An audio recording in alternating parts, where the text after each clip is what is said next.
Welcome to the Piston Fanatic. I'm your host, Dave Dalton, and I'm excited to share my passion and perspective of our Detroit Pistons as we go on this fantastic voyage together. I've been a diehard Piston fan since the days of Dave Bing and Bob Lanier. I've also been the varsity basketball coach of a very successful program in northern Michigan. I want to thank you all for listening.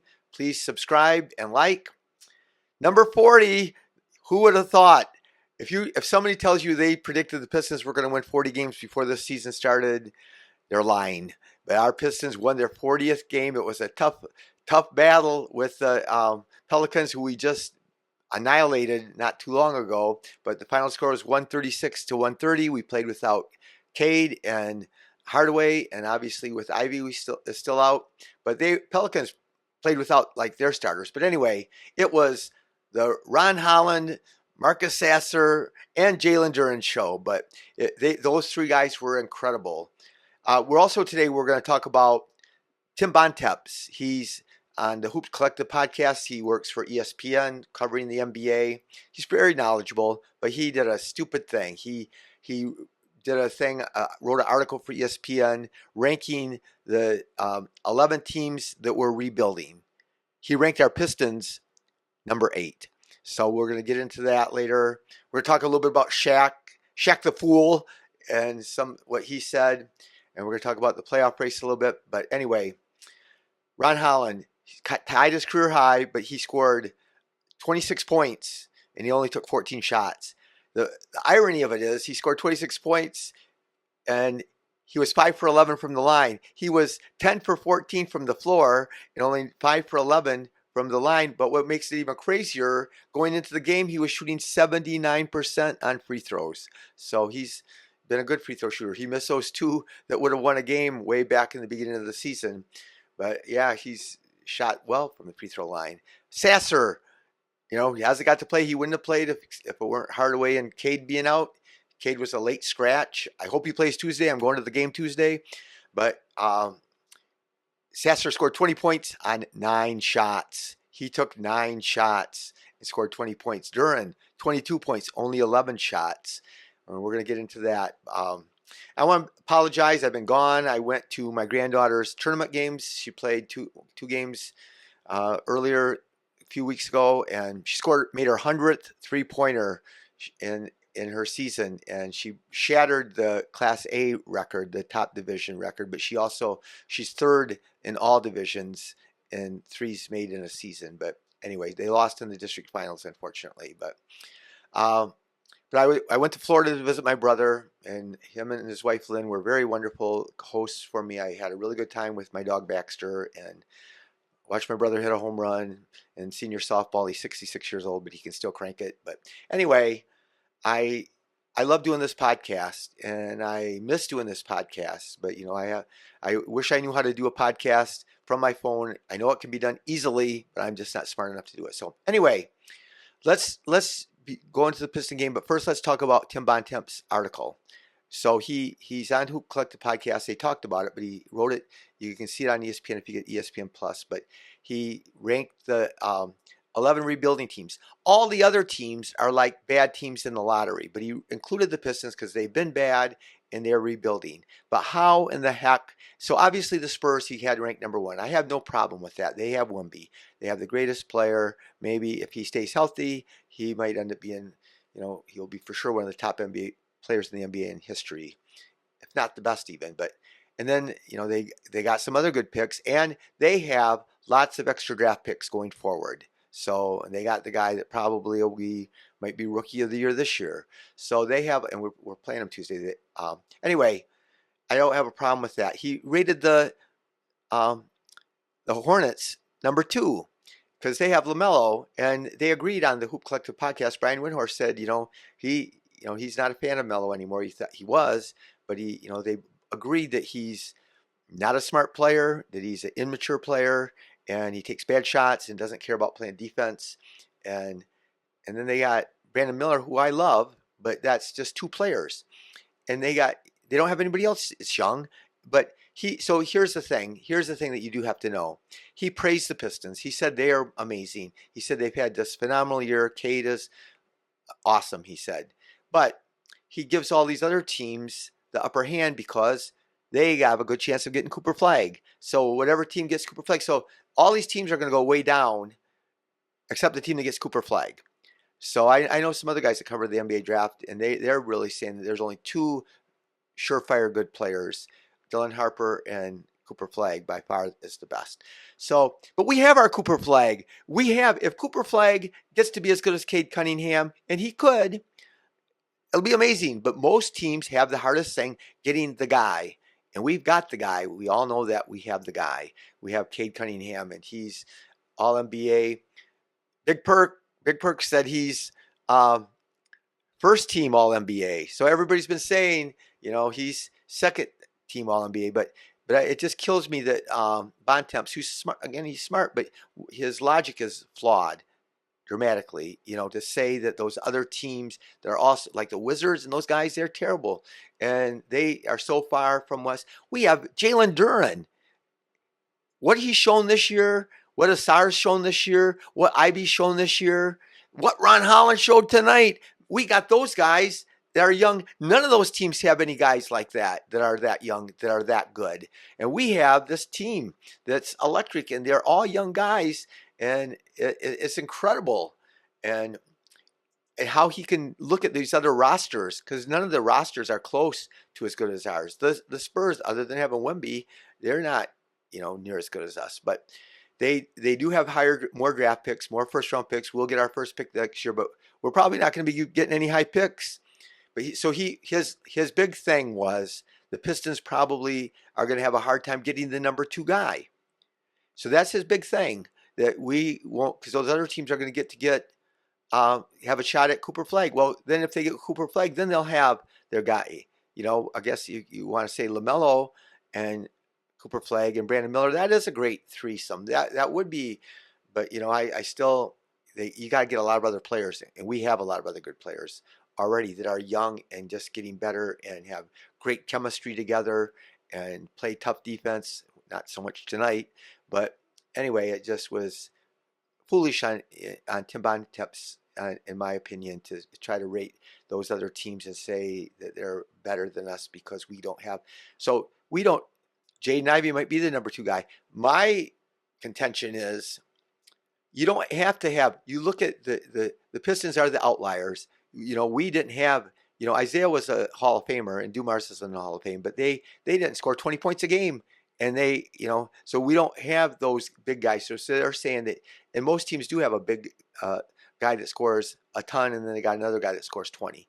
But who's to say that, if we get Ivy and Sasser and Duren, and they all put up big numbers, good numbers, 14 to 18 points a game between all of them, and Holland, and do it different nights, that's not a good team. And we're going to be able to add pieces, and we might be able to make a trade sometime and get a free agent or something. But anyway, I just wanted to bring that up because it really bugged me.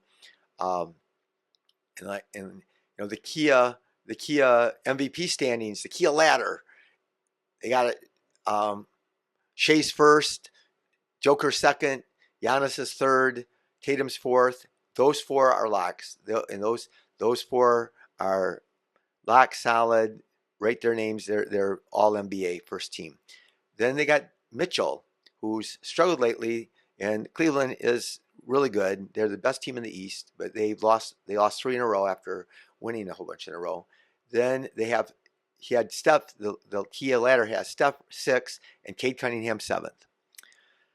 LeBron 8th, Mobley 9th, and Brunson 10th. So that, in my guesstimation, that's your 10 first team and second team All NBA, besides being the 10 best players for the MVP, the 10 most valuable players. But we'll see what happens. There's still, my heartbreaker thing is we only got 10 games left. It breaks my heart. I love watching these guys play so much, and we only got 10 games left.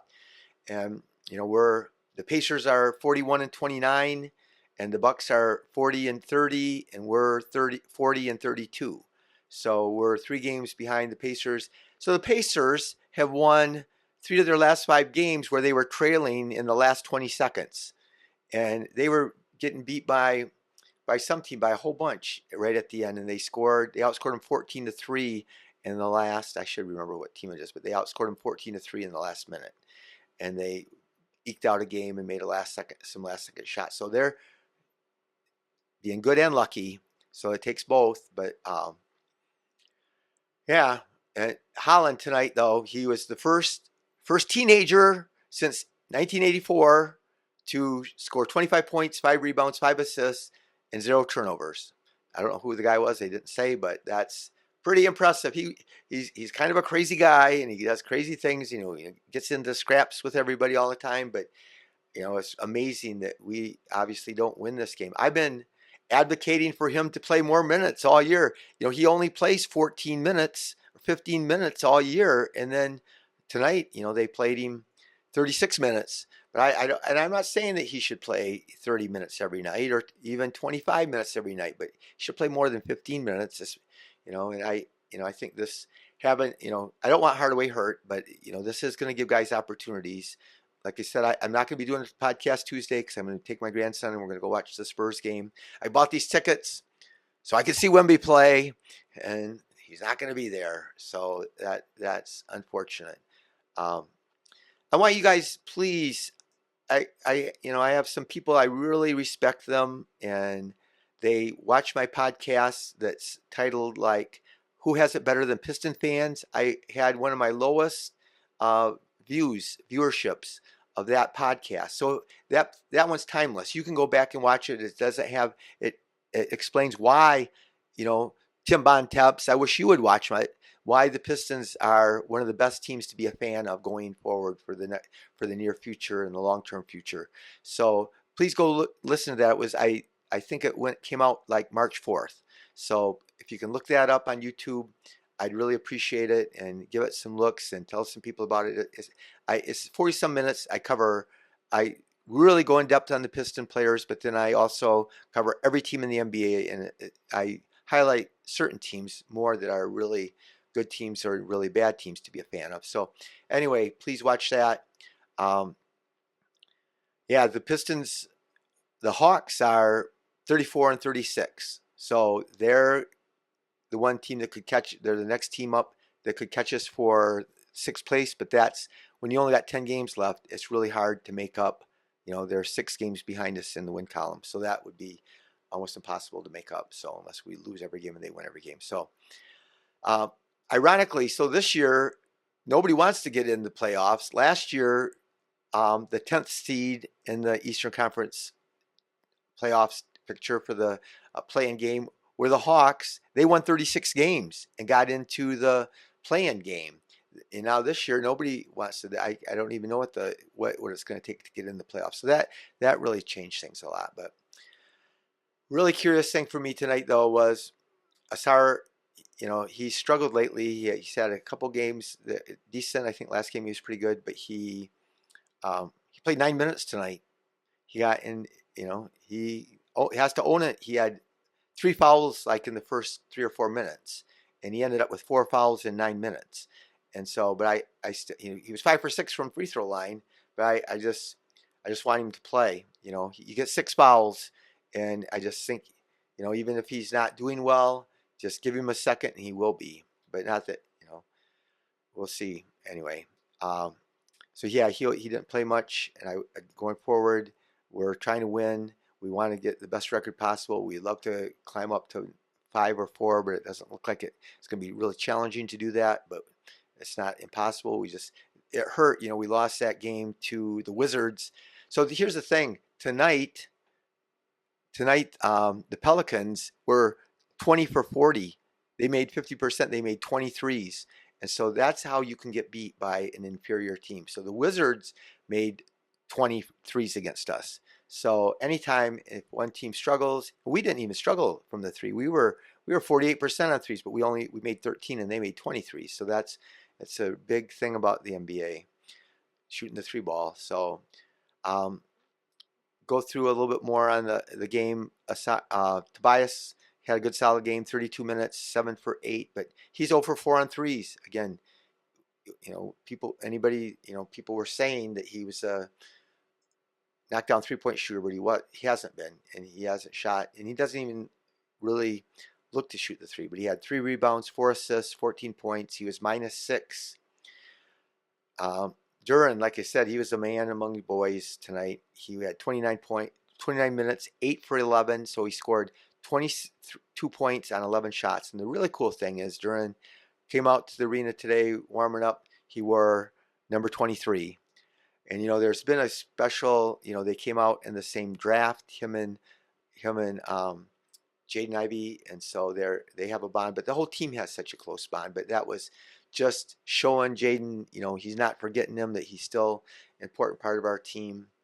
Still no official word whether he's going to play or not play any the rest of the year. It's hard to say.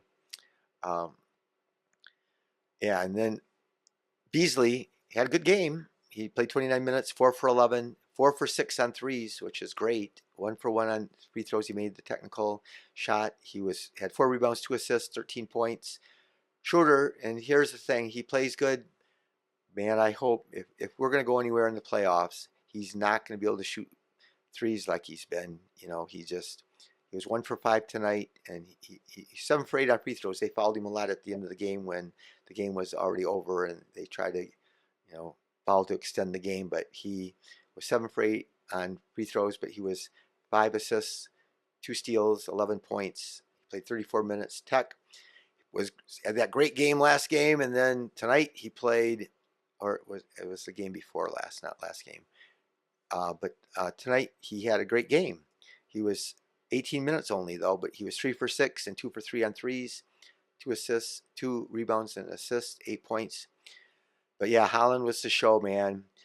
You kept on thinking he can't keep doing this, and he kept on doing it. He just attacks the basket fearlessly. He made some tough shots under pressure. The game was on the line, and him and Sasser kept on knocking him down. Or Duren got 6 offensive rebounds, and he put him back in or kicked him out for another score. We got a lot of second chance points out of him.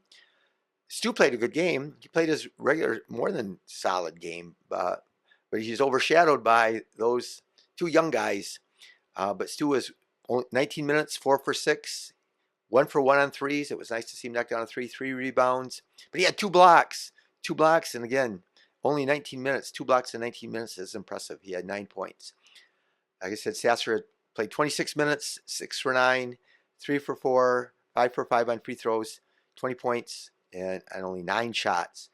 But here's the thing. I have mentioned this before. He's had a bunch of games last year and this year. He has great games and he has terrible games. And it doesn't seem like he ever has games between. And it's hard when you play limited minutes. It's really hard. Waters got in there and knocked down a 3. 1 for 2 on shots and 1 for 1 on threes. So Lindy Waters, shout out to him. So yeah, it was a good win.